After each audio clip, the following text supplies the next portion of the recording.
everyone, Mitch coming in from the Commander's Core studio. Welcome to the show.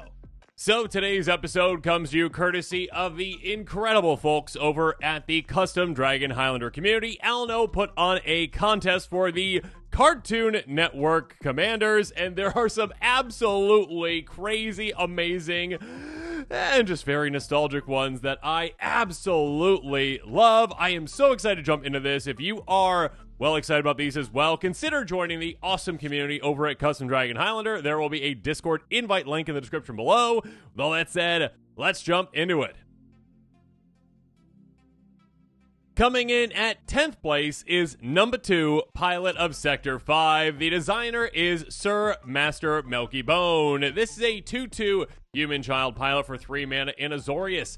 It's going to crew vehicles as though its power were 2 greater. When it crews a vehicle, untap it during the next untap step. When it crews these vehicles, well, they get +2/+2, and your choice of Trample, Vigilance, or Lifelink till the end of the turn. And whenever a vehicle you control deals combat damage to your opponent, you may draw a card. And this is what the designer, Sir Master Melky Bone, had to say about the design. My card was from the old cartoon show Kids Next Door, where kids are secret operatives against adults. Number 2 was one of the members of Sector 5 and is the tech guy of the group. He built almost every piece of technology for the group and is a really good pilot. I chose to focus on the pilot aspect of the character because I feel like vehicles needed some more love. Number 2 will be a benefit in any vehicle deck as it helps you do everything you want to do in a deck centered around them. He is a creature that can crew anything, buff them up, and gets you card draw for dealing damage. Low cost vehicles with high crew costs can make some explosive turns, such as a, 8/5 Colossal Plow, and even a 9/13 Consulate Dreadnought swinging on turn 3 with the choice, of course, of Trample. Well, I absolutely love this design, Sir Master Melky Bone. A great design for, well, what Number 2 is all about. Yes, technology, piloting, absolutely. And it's just a really cool vehicle commander, or again, one that you can put in basically any vehicle deck out there, and it can just give you so much value. A fantastic design again. Congratulations on your 10th place finish. Next up, though, let's move on to 9th place, Simon the Ice King from Jakubi. This is Simon the Ice King, a 2/5 human wizard for 5 mana in Azorius. Ward, tap 2 untap permanents you control and put a stun counter on each of them. Ooh, spicy. Whenever you cast a spell, choose 1. Tap target non-land permanent and put a stun counter on it, or gain control of target non-land permanent for as long as it has 1 or more stun counters on it. And here's what Jakubi had to say about the design. Adventure Time is a very recognizable show, and the character that always helped it stand out for me personally was Simon the Ice King. Since we had an Ice Queen in Wilds of Eldraine who used Tap Down as a way to represent ice magic, it seems more than fitting that our iconic Ice King would use identical gimmicks to freeze over his enemies and kidnap all the goodies. I expect lots of cheap cantrips to chill down what you might want to borrow, or maybe proliferate to keep them on ice. It's a good thing your stolen goodies remained stunned. Well, oh my goodness, I love this concept. First of all, just even starting off with that ward concept, that is an actual decision someone has this actually make, instead of being like, oh yeah, ward, just pay 1 extra. Or ward, like, sacrifice something. This is like, oh no. Stun it down. And also, by the way, your opponent who has the Ice King is probably going to be stealing that if it's something good. So yeah, being able to actually have a cost on that and then having a very cool effect. I love that, casting some spells, tapping things down permanently, potentially, maybe make some proliferate effects out there as well, and then gaining control of things too. It really embodies what Simon is all about. I love this design. Congratulations again, Jakubi, on your 9th place finish. Next up, though, 8th place with Jack Destined Samurai. That's right, we're going back to the past with Samurai Jack. Designer is Jerry42. Great design, Jerry. A 3/4 human samurai with first strike and haste for 4 mana in Boros. Equipment you control attached to Jack Destined Samurai have exalted, and by paying 3 mana in total, you regenerate Jack Destined Samurai. Jerry had this to say about the design. With this card, a main focus of mine was to express the flavor of Samurai Jack, always coming back no matter what challenges he faces. I also wanted to utilize traditional Samurai's features that are seen in Kamigawa Samurai cards, since he is one of the most iconic Samurai characters in pulp culture. I also think it would be cool if we ever did a Samurai Jack Universes Beyond Precon that he could face off against an Aku Precon. akin to the old dual decks. Overall, I had a great time designing this card and look forward to building a deck around it. I think one thing I'll definitely do is run the full cycle of swords in the deck, simply because they're always great with any Voltron commander. Well, most definitely Jerry, and I love the design. Yeah, being able to essentially stack up all these equipment on your commander and have them have Exalted to then pump that commander even further. I love it. Aggressive first strike and haste, and yeah, paying to regenerate to keep it around. Jack does not go down easy. Love this design. Congratulations again on your 8th place finish, Jerry42. Moving on to 7th place, we've got Marceline, Vampire Queen, and the designer of this one is Malevolent Yokai. This is a 3/3 Vampire Demon Bard, a fantastic way to describe Marceline. For 4 mana and Rakdos Flying Lifelink, whenever Marceline enters, exile all other vampires you control with a soul counters. Marceline has all activated abilities and triggered abilities of creature cards and exile soul counters on them. Whenever Marceline attacks, you may tap target red permanent. If you do, put X counters on Marceline. Rex is that permanent's mana value. The permanent becomes colorless. And this is what Malevolent Yokai had to say about the design. Choosing Marceline as my favorite character, Rakdos colors were a no-brainer for the Vampire Queen. Playing her focuses on casting vampires with powerful abilities, letting her steal those souls to gain their powers. Those soul counters might remind you of something familiar, a possible cauldron. Build up that devotion to red and let Marceline feast on your vamps for maximum value. My favorite aspect of Marceline's design in the show and how she became an instant hit for me is how she breaks the mold just like in Adventure Time. While many characters fill typical fantasy tropes, Marceline was different. She was her own unique person, combined with her rocking musical talent. This made her an awesome character to bring to Magic. Well, Malevolent Yokai, I absolutely agree. I love these soul counters. I love getting those vampires out and then just being like, you know what? No. Marceline gets all of that. Absolutely. A really cool, awesome, amazing design that just captures Marceline's, well, just kind of spirit with this. I absolutely love it. Congratulations again on your 7th place finish. Next up, though, on to 6th place with Nurgle Underworld Uncle, with the designer being Case of Cheese. Fantastic name there. Nurgle is a 3/6 Elder Demon for 4 mana in Orzhov Death Touch. At the beginning of each opponent's end step, if that player has more cards in hand than you, that player discards a card, then you create a 2/2 Black Demon creature token named Nurgling. At the beginning of each opponent's end step, if that player controls more creatures than you, that player sacrifices a non-token creature, then you each draw a card. And this is what Case of Cheese had to say about the design. Nurgle from the grim adventures of Billy and Mandy is a demon that spent centuries alone in the underworld, completely isolated from everyone. It left him so incredibly lonely that he eventually came up to the world of the living in an attempt to make friends. Unfortunately for Nurgle, his years of isolation and his underworld nature meant that his social skills were basically gone.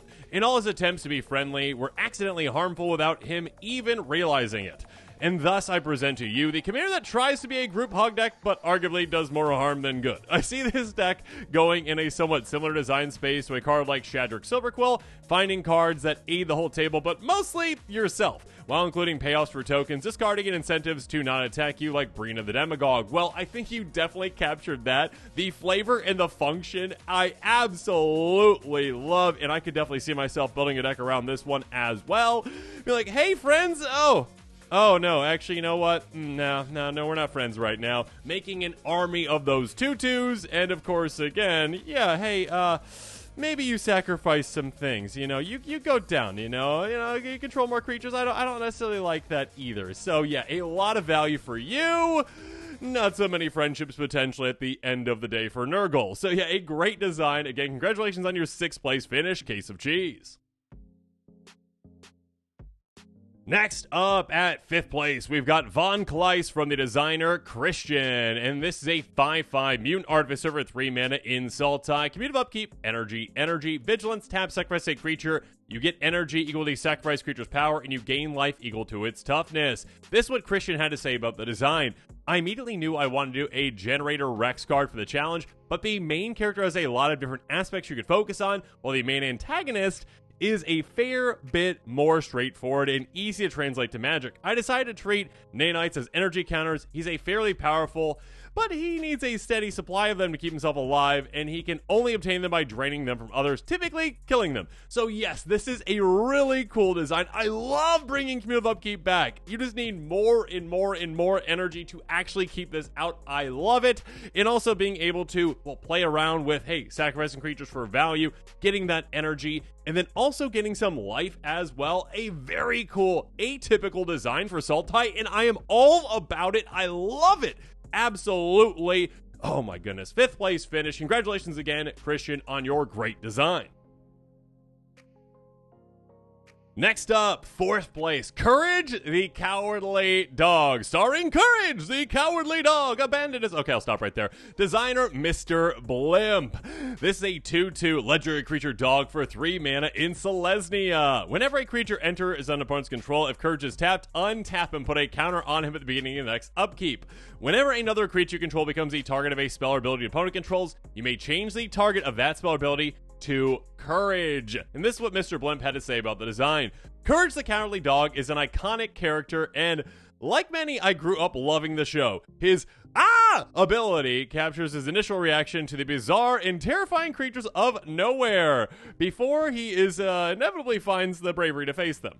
The Things I Do for Love reflects Courage's unwavering dedication to Muriel and Eustace, mostly Muriel. No matter how scared he is, he always pushes through to protect them. Mechanically, Courage excels at going tall or wide, growing stronger over time while keeping your board safe, even against multi-target removal. One design choice that might spark debate is his lack of coward creature type, but to me, being scared doesn't make someone a coward. Refusing to act does. Courage never backs down when it matters, proving that in the end, he is truly Courage. Absolutely, I agree with all of that, Mr. Blimp, and I love the design. Oh my goodness. Again, your opponent's getting creatures in play. Courage, like, oh, okay, well, I guess I'll have to stand up for it. I guess I will have to protect the things that I love, the people that I love. I absolutely love it. And again, being like, you know what? I'll take the hit instead of you, all right? I'll take the hit. It's coming at me instead. So yeah, I love the design. I love the concept. I love the flavor. And I love this show. So yeah, again, congratulations on your 4th place finish, Mr. Blimp. Next up, though, at 3rd place, we've got Finn the Human and Jake the Dog, and the designer is Crumble Butter. First up, let's start with Finn the Human, a 3/3 human child for 4 mana in white. But we've got Ready for Adventure. Sorcery Adventure for 3 mana in red. Draw 2 cards and exile 2 cards from your hand. You may cast adventure spells exiled this way. Partner with Jake the Dog at the beginning of your upkeep. You may cast an adventure spell from your graveyard. Whenever you cast an adventure spell, creatures control get ++1 till end of turn. Then there's Jake the Dog, a 2/4 dog shapeshifter for 5 mana in white. But again, we've got an adventure that is in green, so in total this is a Naya commander. Sorcery Adventure for 2 mana again. Look at the top 4 cards of your library. You may reveal a creature card or a card with adventure from among them. Put in your hand, put the rest in your graveyard. Partners with Finn the Human. Got reach. Creatures you control get ++0 for each card you own in exile that has an adventure. So this is what Crumble Butter had to say about this design. I decided to choose the Adventure Time leads. What should they do? I wonder. Maybe there's a clue somewhere. So yeah, the Adventure Timers, being adventure focused, seem like low-hanging fruit. I tried to create an interesting value loop, which enables the duo to keep adventuring each turn, even if there are no adventures in your hand. And also gain value for going on many adventures with your friends. There's a lot going on in these cards, so I tried to make them a tad overcosted to compensate for the value they can provide from the command zone. The lower cost of the adventure side means that they'll be less impacted by commander attacks, which of course doesn't apply if you cast a creature from exile. I did my best to give them good cards, but sucking at something is the first step to being kind of good at something. Well, I don't think that this is bad at all. I think it is amazing. This is absolutely an incredible design. I love the combination of these 2 partner commanders, and I think you did a great job, Crumble Butter. This is a really cool, just representation of these 2 amazing characters. And yeah, the flavor, the function, it's all there. Let's go on an adventure. 3rd place finish again. Congratulations, Crumble Butter. Next up, though, at 2nd place, we've got King Ramses from Daremoon. And King Ramses is a 2/4 zombie noble for 4 mana in Esper. When it enters, target opponent creates the Slab, a legendary colorless artifact with pay 4, tap, pay 3 life. Target player gains control of the Slab. At the beginning of each opponent's upkeep, if that player controls a permanent named the Slab, create a token that's a copy of target curse you control and attach it to them. And of course, there's a Slab on the right. This is what Daremoon had to say about the design. My inspiration for the character was mostly a love for this show, but also how alien this episode felt to me. I felt he was pretty interesting as a character, so I wanted to try my hands at it. I went with curses as a theme, as he does that in the episode, and Esper as I needed the 3 colors for viability and don't know what to compete with existing commanders for stuff I made. Esper also had access to Overwhelming Splendor, which is on theme for this character. I see Ramses as a Curse Enchantress deck that runs Blink stuff and Puka's Mischief, just in case they feel, well, frisky and want to try to give you the slab back, which is in character, but we as a player don't want the slab. Now that that's said, return the slab. Oh my goodness. Flavor, check. Function, check. One of the most iconic episodes of all time, in my opinion, that has never escaped me, and always just once a year I'm just like, yeah, return the slab. Yes, that is absolutely all on this card. I love it. Oh my goodness, yeah, a deck around this would be so cool. Being able to just, oh hey, yeah, pass the slab around. And it's a hefty cost to actually get rid of it. I love it, but if you don't get rid of it, the curses just keep coming. I love the design. I love the flavor. I love the function. I love everything about this. Return the slab. And of course, just saying that throughout the game is going to be amazing. So yeah, again, congratulations on your 2nd place finish, Dare Moon. But finally, we are at 1st place for this contest. We've got Aku, Master of Darkness from Boros, a 6/4 Elder Demon for 5 mana in Mardu. At the beginning of your end step, for each opponent, choose target creature the player controls. Then each opponent faces a villainous choice. You gain control of the chosen creature until the end of your next turn, and it gains haste and becomes a minion to other types. Or they exile with 3 time counters on it. If it doesn't have suspend, it gains suspend.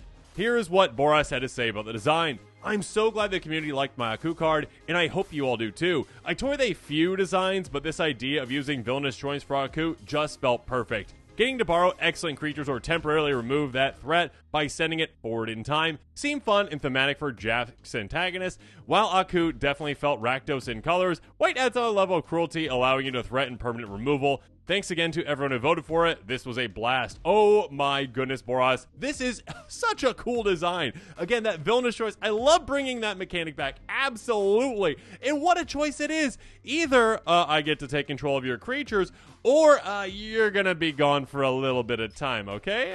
3 turns is quite a good amount of time. So yeah, again, very thematic, very flavorful, and oh my goodness, what a heavy-hitting, awesome commander this is, with a really cool build to go around it. Congratulations again to your 1st place finish, Boros. Again, a massive thank you to everyone out there, the amazing community at Custom Dragon Highlander. If you haven't joined their community yet, consider joining it. There is a Discord invite link in the description below. And again, a huge thank you to Alno for putting on all these amazing contests. And with that, this episode is coming to a close. Make sure you comment below with your thoughts on it. And of course, as always, thanks again, and have a good one.